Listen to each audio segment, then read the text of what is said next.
Hello दोस्तों, स्वागत है आपका इस नए वीडियो में। और कुछ दिनों पहले मैंने रिफेक्स इंडस्ट्रीज़ लिमिटेड का राइट्स इशू जो आया था उसके बारे में एक वीडियो बनाया था, जिसमें बहुत सारे मुझे क्वेश्चन पूछे, मतलब क्वेरीज थी लोगों की कि आरी क्या होता है, व्हाट इज़ आरी।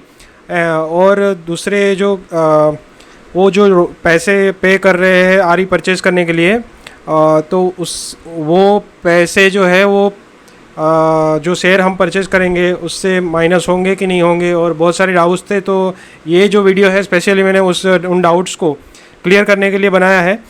अभी जो नेक्स्ट जो राइट्स आ रहे हैं, राइट्स इशू, वो satin credit care network limited और स्पेंसर्स जो है वो दो कंपनियां अपने राइट्स ला रही है आने वाले कुछ दिनों में। तो उनके जो राइट्स के शेयर्स है वो एक सेटिन आरी और स्पेंसर्स आरी बी और स्पेंसर आरी के नाम से लिस्ट होंगे। ये जो है ऑलरेडी लिस्ट हुआ है, तो इसकी भी डिस्कस करेंगे। और या फिर आने वाले कोई भी आरी जो है, डेस आरी करके लिखा हुआ है, तो उसके आपको ये प्रिकॉशन ज़रूर लेना है। ये जो कंपनियां हैं वो स्मॉल कैप और माइक्रो कैप कंपनियां हैं। इनकी जो लिक्विडिटी जो है वो ज़्यादा नहीं होती है। नेक्स्ट हम देखते हैं कि राइट्स क्या होते हैं, राइट्स इशू।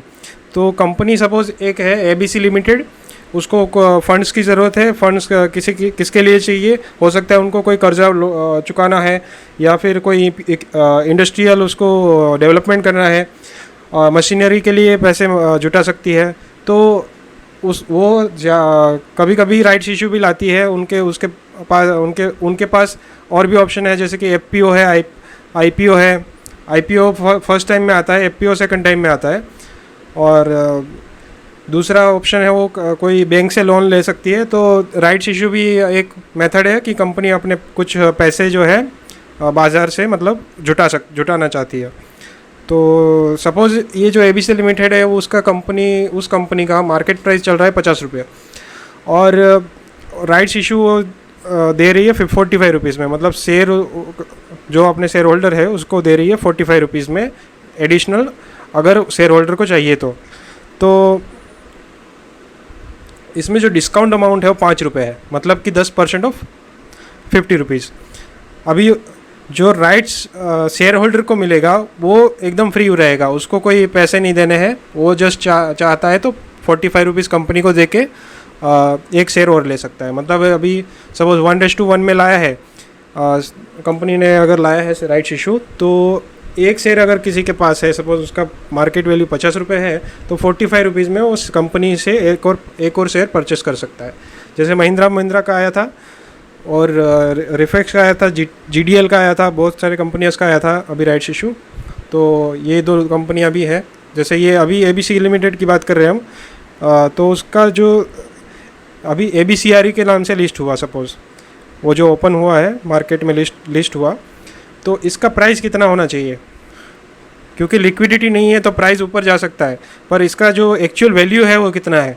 अभी आप एबीसीआरई का आप सपोज़ एक कुछ पैसे दे के आपको 45 रुपये में शेयर परचेज़ करना है, ठीक है? तो एबीसीआरई अगर आप परचेज़ कर रहे हैं तो आपको कितना रुपये देना चाहिए? तो उसका प्राइस रहना चाहिए market price of ABC limited company का जो शेयर प्राइस है माइनस राइट्स इशू का प्राइस। तो यहाँ पे 50 रुपये जो है कंपनी का लिस्ट मार्केट प्राइस है, और राइट्स इशू का प्राइस है 45 रुपीज़। तो आईबीसीआरई का प्राइस निकल के आ रहा है 5 रुपये। अगर 5 रुपये से कम में अगर मुझे राइट्स मिलेगा तो मुझे बेनिफिट है। अगर 5 रुपये से ज़्यादा में मिलेगा, 6 रुपये में मिलेगा, 10 रुपये में मिलेगा, तो बेनिफिट है क्या? नहीं है। तो आप देखिए क्या क्यों नहीं है। क्योंकि आप 10 रुपये में एबीसीआरई लिया, 45 रुपीज़ में आपने क्या लिया? शेयर लिया। तो आपको 10 + 45, आपको एक शेयर कितने का पड़ा? 55 रुपीज़ में। जबकि आप अगर मार्केट से परचेस करना चाहते तो कितने में कर सकते थे? आप 50 रुपीज़ में कर सकते थे। पर आपको अगर एबीसीआरई अगर 10 रुपये में लिया आपने, तो आपको वो शेयर कितने का पड़ेगा? आपको पड़ेगा 55 रुपीज़ में। तो और अगर आप शेयर परचेज नहीं करना चाहते हैं तो ट्रेडिंग से आप कम से कम पहले जानिए कि इशू कौन सा है, कि कब खुल रहा है, कब बंद हो रहा है। लास्ट डे पे आप अप्लाई मत करिए। लास्ट डे पे अप्लाई करके आप फंस सकते हैं, क्योंकि आप जब जिस दिन खरीदेंगे फिर अगर उस दिन बेच नहीं पाए तो दूसरे दिन ट्रेडिंग बंद हो जाती है आरई के शेयर में, और आपके पूरे पैसे ज़ीरो हो सकते हैं। तो इसका बहुत ही मतलब ध्यान रखिए आप। एक कन्वर्जेशन मेरी एक यूट्यूब चैनल पे ही एक पर्सन जो भी है उनका नाम मैंने हाइड किया है, और उनसे डिस्कशन जैसे मैंने देखी है, आपने कमेंट्स में उन्होंने लिखा था कि उन्होंने 3807 शेयर्स परचेज़ किए थे। 3807 शेयर्स परचेज़ किए थे 9 रुपये से, मतलब कि उन्होंने ऑलमोस्ट 35,000 रुपये के रिफेक्स आरई परचेज़ किए। रिफेक्स इंडस्ट्रीज़ का जो आरई आया था उन्होंने उतना परचेज़ किया है। तो अभी 35,000 तो उन्होंने इन्वेस्ट कर दिया है, पर आगे परचेज़ करने के लिए, शेयर्स परचेज़ करने के लिए उनको और कितने रुपए चाहिए? 1,71,000 रुपये।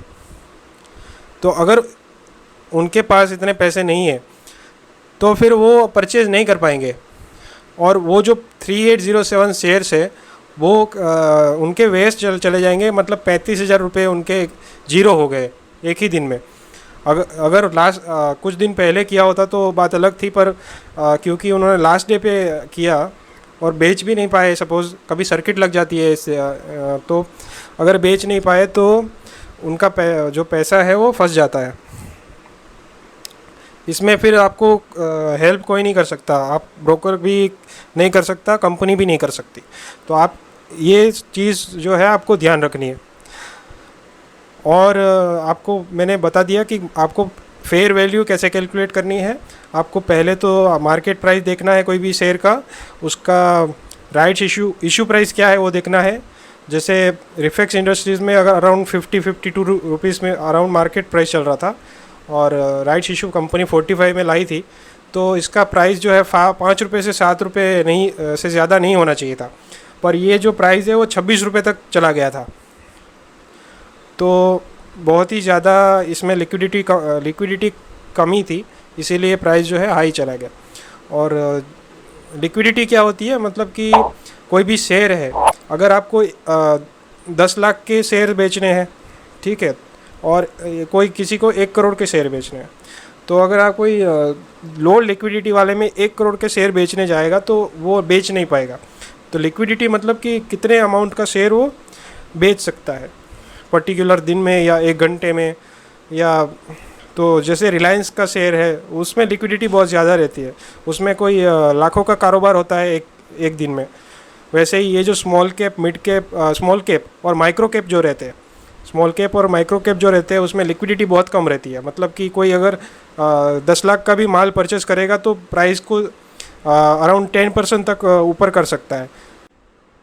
तो कोई भी नॉर्मल पर्सन भी मतलब कि उन शेयर्स के प्राइस को मैनिपुलेट कर सकता है। तो आपको इससे बच के रहना है। इस चैनल को सब्सक्राइब करना ना भूलें, और सबसे पहले नोटिफिकेशन पाने के लिए बेल आइकॉन ज़रूर दबाएं। नेक्स्ट, अभी इस जो राइट्स इशू है सेटिन क्रेडिट नेटवर्क लिमिटेड का, उसके बारे में थोड़ी डिस्कस करते हैं। उसका जो राइट्स इशू है total around 2 crore shares partly paid up equity shares of the face value 10 वो लेके आ रहे हैं, पार्टली पेड है। और इसमें कंपनी जो है 48 राइट्स इक्विटी शेयर दे रही है, 125 fully paid up equity shares held on record date. मतलब जिसने रिकॉर्ड डेट पे 125 शेयर्स उसके पास होंगे उसको 48 राइट्स इक्विटी शेयर देंगे। और इसका जो रिकॉर्ड डेट है वो 5 अगस्त है। जिसके पास 5 अगस्त को शेयर्स है ये कंपनी के, उसको 48 125 है तो 48 और शेयर मिलेंगे। और इशू प्राइस इसका 60 रुपीज़ है। तो 60 रुपीज़ का इसका प्राइस है। तो मतलब कि आप अभी सोचिए कि इसका राइट्स का प्राइस कितना होना चाहिए। अभी ये पार्टली पेड है, वो अलग बात है, पर ये जो राइट्स है, राइट्स का प्राइस जो आरई करके लिस्ट होगा, अभी हुआ नहीं है, होगा, तो इसका प्राइस कितना होना चाहिए। मैंने बताया आपको मार्केट प्राइस माइनस ये 60 रुपीज़ जो इसका है वो उसका फेयर वैल्यू है। उससे ज़्यादा जा रहा है अगर प्राइस, तो आपको बेनिफिट नहीं है। अगर आप शेयर परचेस करना चाहते हैं, आप ट्रेडिंग करना चाहते हैं तो बात अलग है, पर अगर आप शेयर बाई करना चाहते हैं तो आपके लिए ये लॉस मेकिंग डील है। नेक्स्ट आ जाते हैं कुछ डेट्स जो इन्होंने दिया हुआ है, वो डेट्स को देख लेते हैं। तो इसमें last date for credit of आरी का जो लास्ट डेट है 11 अगस्त को अकाउंट में आ जाएगा, और ओपनिंग डेट है 12 अगस्त। मतलब 12 अगस्त को कोई ट्रेड करना चाहता है, कोई खरीदना चाहता है, कोई बेचना चाहता है तो खरीद पाएगा, बेच पाएगा।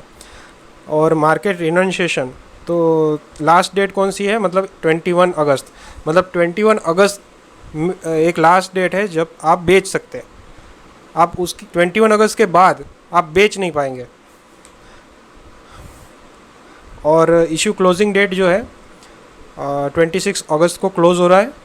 बेसिस ऑफ अलॉटमेंट 4 सितंबर तक होगा। मतलब ये टेंटेटिव डेट है, ये सब ऑन और अबाउट जो लिखा है सब टेंटेटिव है, पहले भी हो सकता है थोड़ा। और जैसे कि देख सकते हैं डेट ऑफ अलॉटमेंट है 7 तारीख, डेट ऑफ क्रेडिट 8 तारीख 8 सितंबर, और डेट ऑफ लिस्टिंग होगा 11 सितंबर को।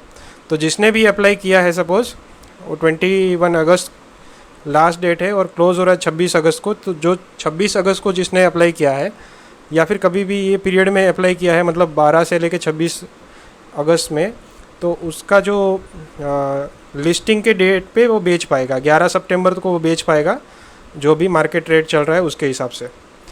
नेक्स्ट आ जाते हैं हम, चार्ट देख लेते हैं सैटिन का। क्रेडिट केयर का चार्ट मैंने लगाया है, तो आप देख सकते हैं अभी जो प्राइस चल रहा है वो 71 रुपीज़ चल रहा है।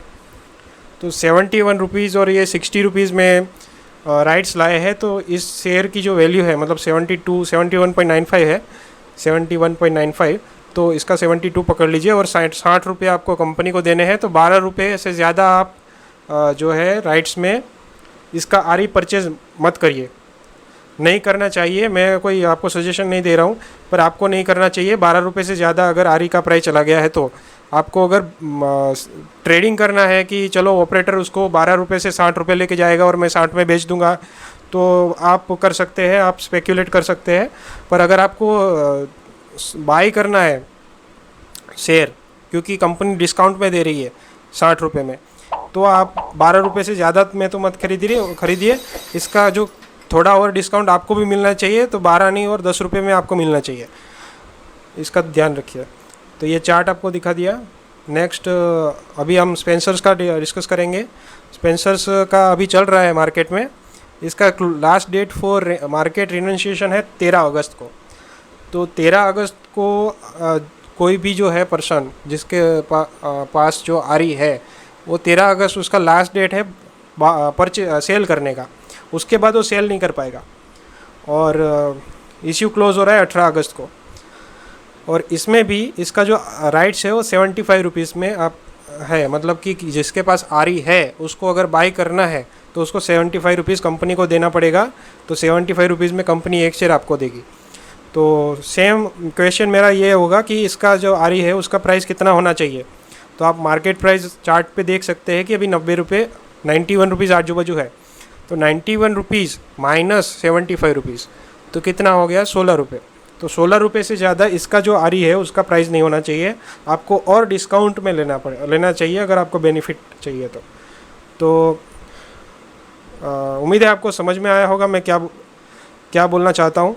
कि आप जो आरी ले रहे हैं उसको स्पेक्यूलेटिव बेट के रूप में ले रहे हैं या फिर आप शेयर परचेस करने के लिए ले रहे हैं। अगर आप ट्रेडिंग के लिए ले रहे हैं तो आप ये ज़रूर ध्यान रखिए कि उसका लास्ट डेट जो है वो वहाँ पे बेच के आप निकल जाइए, वरना आपका जो पूरा अमाउंट है वो ब्लॉक हो जाएगा और ज़ीरो हो जाएगा।